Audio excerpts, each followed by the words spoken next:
ये जो सामने पहाड़ पे दिख रहा है वो रास्ता है जहाँ से हम बिरसी से चले आ रहे हैं। और ये रास्ता इस तरह से उधर होता हुआ यहाँ आ रहा है और अब हम आगे जा रहे हैं इस तरफ। और हमें ये पूरा पहाड़ चढ़ना है ऊपर। काला मुनि टॉप इसी पर है, उसी को पार करके हम दूसरी तरफ मुंशेरी की तरफ उतरेंगे। रास्ता बेहद खूबसूरत, इन कई जगह लैंडस्लाइड की वजह से सड़क टूटी हुई और लगभग हर 100-150 मीटर की दूरी पर आपको सड़क पर से बहता हुआ पानी मिल जाएगा।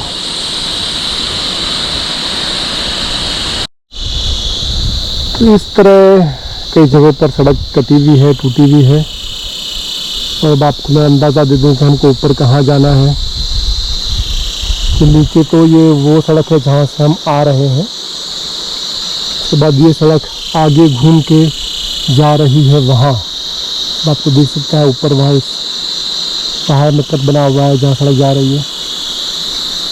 और ये सड़क फिर घूम के ऊपर जा रही है। तो आप देखिए पेड़ों के बीच में से एक रास्ता निकल रहा है वहाँ, और फिर वहाँ सड़क घूम रही है कई जगहों पर। और ऊपर देखिए सड़क है, बैंड है, और उसके बाद वो सड़क वहाँ ऊपर उस चोटी के बीच में जो कट है वहाँ जाकर काला मुनि टॉप पर वहाँ जाकर उस पार निकलेगी। ये रास्ता है जो हमको भी पार करना है।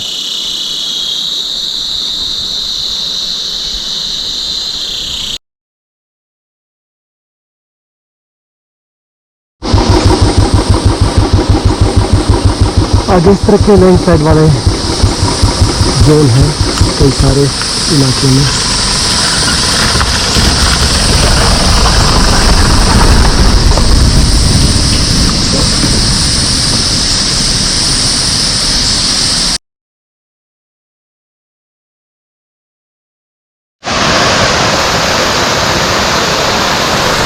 इस तरह के घर में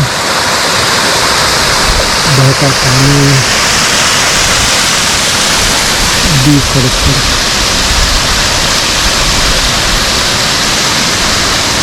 जो आपको हर थोड़ी दूर में मिल जाएंगे।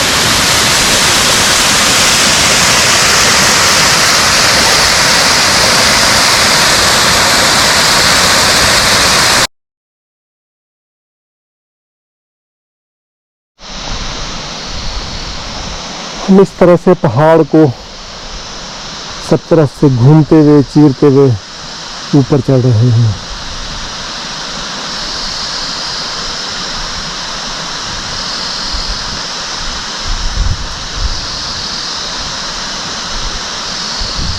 पूरा पहाड़ का चक्कर हम लोगों ने काट लिया है।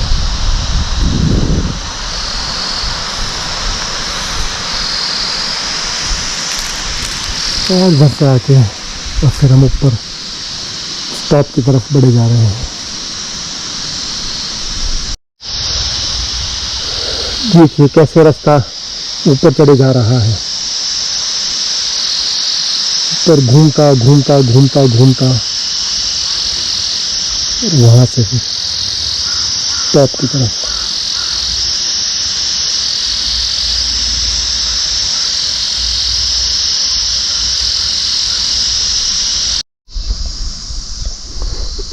तो ये है वो रास्ता। पहले वहाँ फिर इधर घूम के जहाँ से हम ऊपर चले आ रहे हैं। और आगे के रास्ते की भी एक झलक आपको दे दूँ। यहाँ से हम जाएंगे और अगर आपको नज़र आ रहा हो तो सामने उस पहाड़ी के बीच में यहाँ जो रास्ता है आपको दिखेगा ऊपर चढ़ता हुआ, वो रास्ता हमें ऊपर टॉप पे ले जाएगा।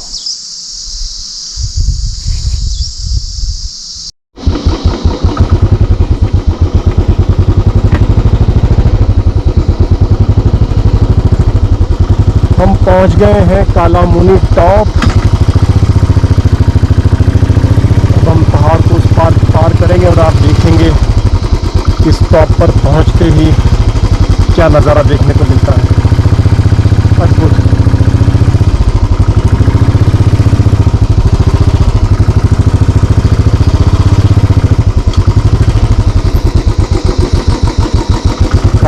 में आपका स्वागत है। इसको काला मुनि क्यों बोलते हैं? हैं?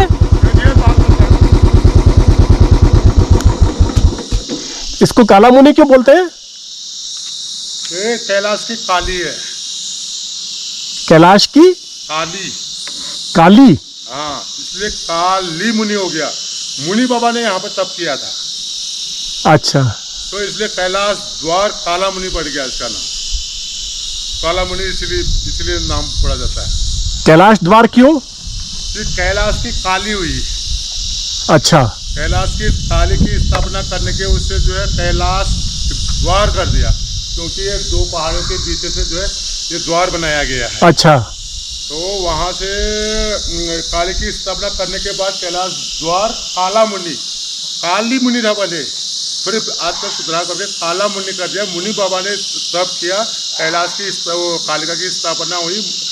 कैलाश तो कालिका के साथ ही मुनि बाबा का नाम भी जोड़ दिया गया है। अच्छा, अच्छा, तो ये मंदिर है यहाँ पे? जी जी जी। अच्छा, इस मंदिर में उन्होंने तप किया था मुनि बाबा ने? नहीं, तब तो ये इसको तो बाद में हमारे महात्मा ये क्या कहते हैं सुभाष बाबा जी ने किया है। तो उस समय ये रोड हुआ नहीं करता था उस समय। अच्छा अच्छा। तो उस समय जो है पैदल मार्ग जो है यहाँ पर जो है ज़्यादा मूवमेंट था पैदल, तो इसलिए जो है इन्होंने जो है उस साइड को स्थापना की, इसको कई शक्तियों से बात रखा है। अच्छा, इसको छोटा खलिया कहा जाता है? ये छोटा खलिया ये हुआ जी, ये सामने दिखाई दे रहा है आपको, ऊपर जो दिख रहा है वो जी, तो उसी के पहाड़ से जाएंगे तो बड़ा खलिया भी इसी के साथ जुड़ा हुआ है। अच्छा अच्छा, ये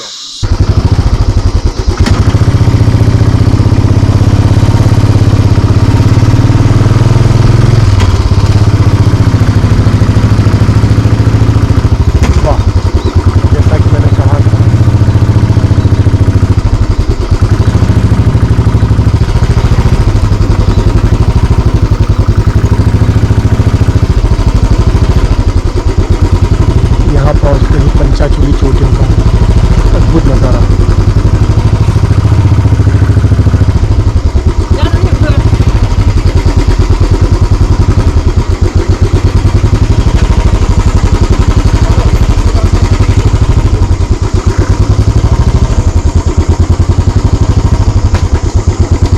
ये पंचाचूली चोटी है।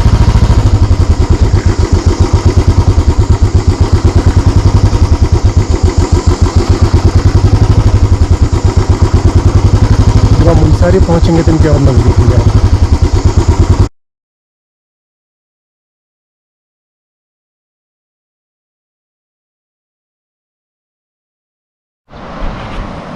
वो सामने ये इस बैंक पे जो दिख रहा है वो है काला मुनि टॉप। हमने उस पार से चढ़ाई शुरू की, वहाँ से पार किया और फिर उस रास्ते से होते होते पहाड़ को पार करते ये पूरा रास्ता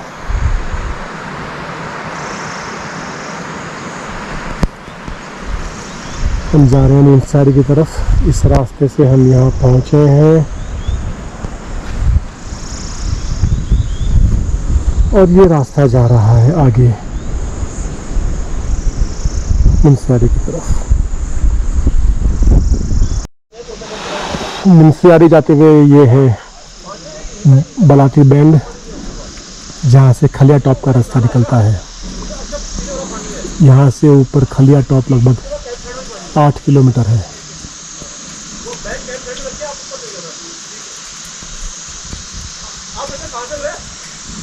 ये नीचे रास्ता मुनस्यारी जा रहा है और पीछे दिख रही हैं पंचाचूली चोटियाँ। अगर मुनस्यारी से खलिया टॉप जाना हो तो यहाँ आना होता है, यहाँ गाड़ी पार्क करके आप ट्रैक करते हुए ऊपर खलिया टॉप जा सकते हैं।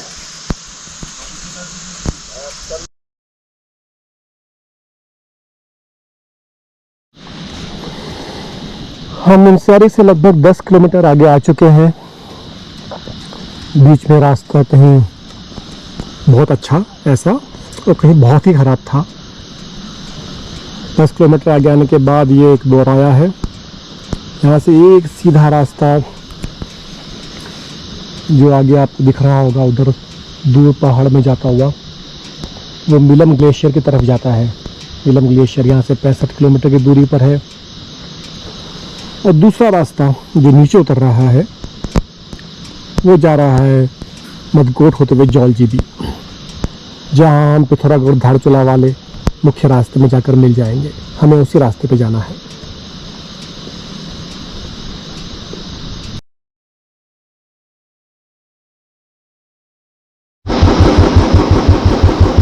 हिमसैरी से नीचे उतर के हम नदी के पास लगभग आ चुके हैं। मदकोट अभी 5 किलोमीटर दूर है। ऊपर जहाँ पर रास्ता मिलन ग्लेशियर का और जौलजीबी का अलग हुआ था, उसके बाद से अभी तक रास्ता बहुत ही ख़राब है।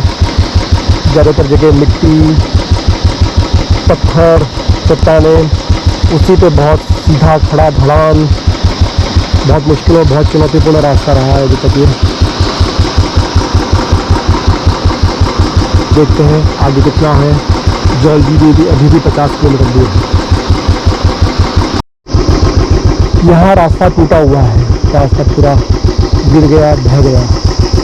पता नहीं इस बारिश में या इससे पहले कभी मुझे नहीं अंदाज़ा था। मैं यहाँ तक पहुँच गया था, दिखा दिया रास्ता बंद है। तब से पूछा तो रास्ता उधर पीछे नीचे नदी के पार पे उतरता है और फिर ये रास्ता जो है आगे जाके वहाँ उस रास्ते में मिलता है।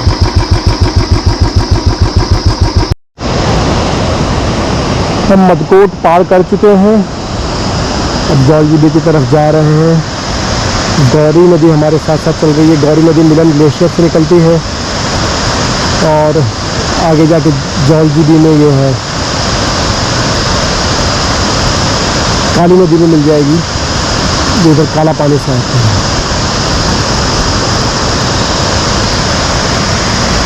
इस तरफ बहुत खूबसूरत चीड़ का जंगल के पहाड़ पर। आज मौसम कुछ ख़राब है। दिल्ली से चलने के बाद पहली बार आज बादल, बारिश की संभावना। जौलजीबी पहुँचने तक बारिश ना हो तो ये बेहतर है मेरे लिए।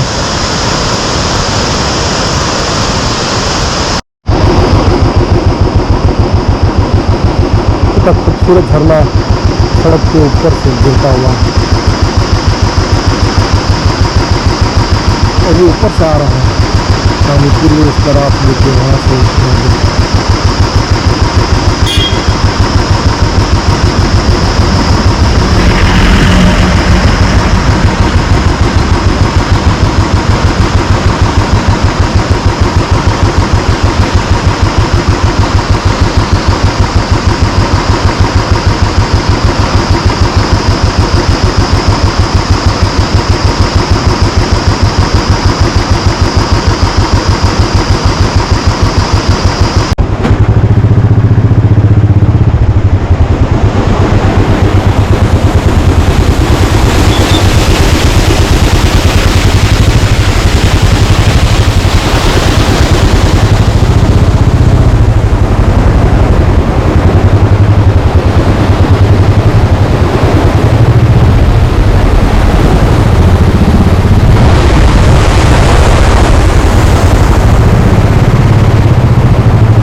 बेहद चुनौतीपूर्ण लेकिन इतना है खूबसूरत रास्ता, मज़ा आ गया।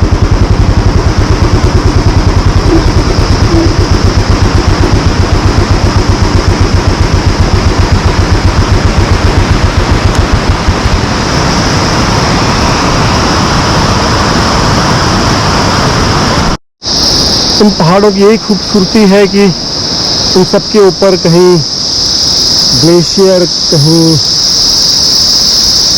बड़े तालाब, सरोवर बने हुए हैं, जिनकी वजह से आपको पहाड़ में हर जगह बहता पानी, बड़े बड़े झरने मिल जाएंगे। हम बदकोट से आ गए बंगा पानी से, अभी हम तकरीबन 6 किलोमीटर की दूरी पर हैं और यहाँ पहुँचते ही अचानक ये नज़ारा दिखाई देता है। ऊपर पहाड़ से गिरता हुआ ये झरना नीचे गौरी नदी में आकर मिल रहा है। कितना अद्भुत और कितना विशाल झरना है।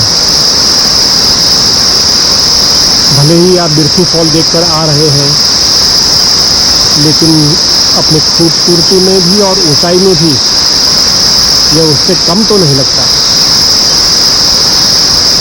है ना।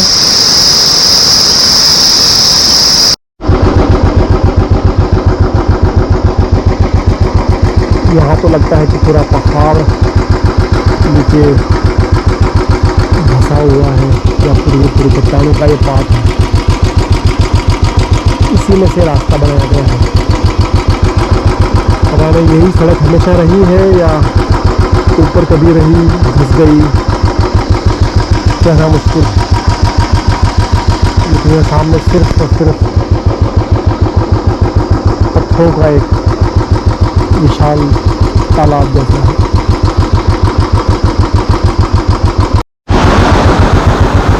कई जगह इस तरह का पानी है।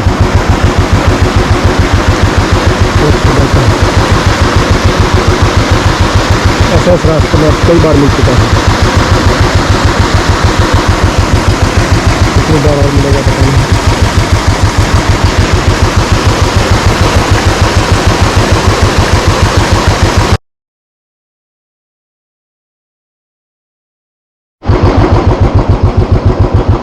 अब हम जौलजीबी से तकरीबन 2 किलोमीटर की दूरी पर, 2-2.5 किलोमीटर की दूरी पर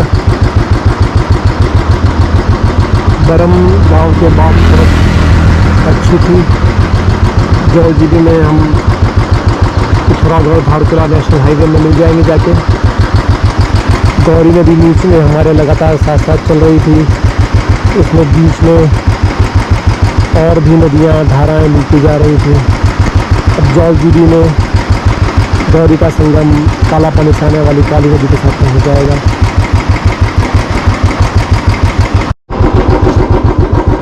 अब हम जौलजीबी पार कर चुके हैं और अब ये नेशनल हाईवे है जो अल्मोड़ा, पिथौरागढ़, धारचूला होते हुए बिपुलेख तक जाती है। और इस तरफ पहाड़ के और इस सड़क के बीच में जो नदी बह रही है वो काली नदी है, जो ऊपर काला पानी से आ रही है। पीछे जौलजीबी में यह नदी गौरी नदी में मिल गई थी, उसी गौरी नदी में जिसके साथ हम मुनस्यारी के बाद से साथ साथ चले आ रहे थे। काली नदी भारत और नेपाल के बीच सीमा का भी काम करती है।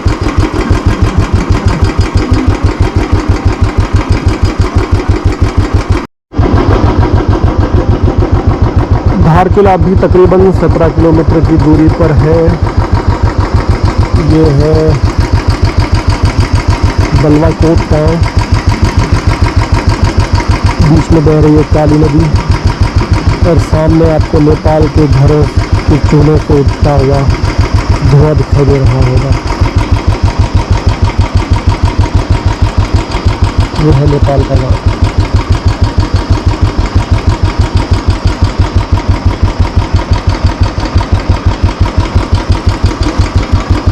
हम चले जा रहे हैं इस नेशनल हाईवे पर।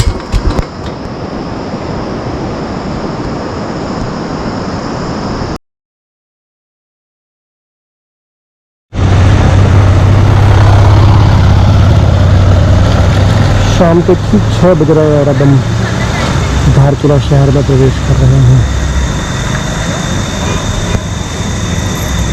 खराब रास्ते की वजह से अनुमान से तकरीबन 1.5 से 1.25 घंटे का वक्त ज़्यादा लगेगा। हाँ, ज़रूर इसमें थोड़ा बहुत कंट्रीब्यूशन मेरे बार बार वीडियो फोटो खींचने का भी रहा।